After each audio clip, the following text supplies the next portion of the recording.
The pastors in the house and the youth leadership and the advisors. We want to honor you.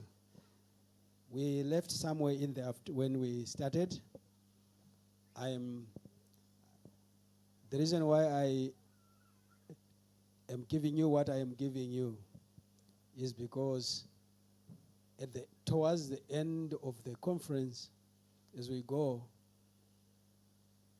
more into application. But it's important that you understand these things that we are talking about at the beginning, because this is why a lot of people struggle in their faith. They fail to understand the basics of salvation. Once the devil trips you there, very difficult. And I am praying of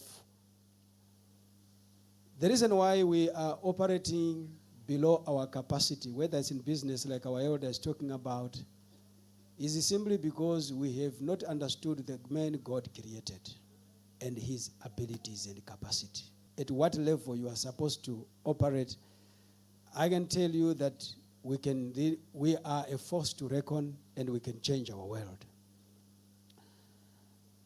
The fall of man, I ran through what I said with you in the other session before I tackle something new. I know that when men fell, the result was spiritual death, which we said this was the separation of a human being from what sustained him, which is God. Because men, unlike any other creature, came from God himself. So separation from God is what we call spiritual death. And his nature as a human being, his spirit became corrupted.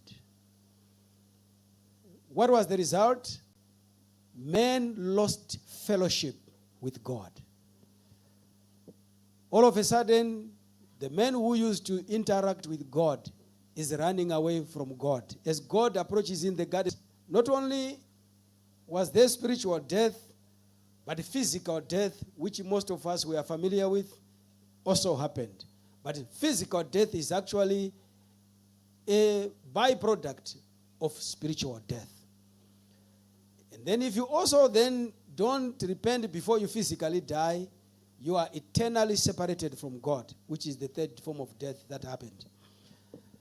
We also realized that the fall of man resulted in the wrath of God, the anger of God being incurred by human beings. That's why the Bible tells us in the book of Romans that God's anger today is directed towards human beings who have refused, who have continued in their ungodliness, and they actually increase in ungodliness day by day.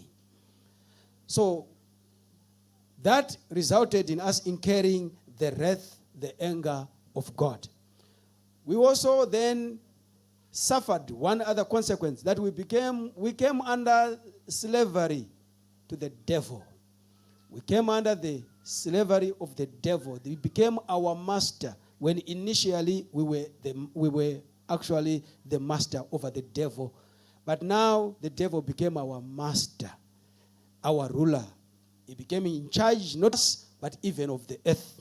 That really, I say to you, unto you, he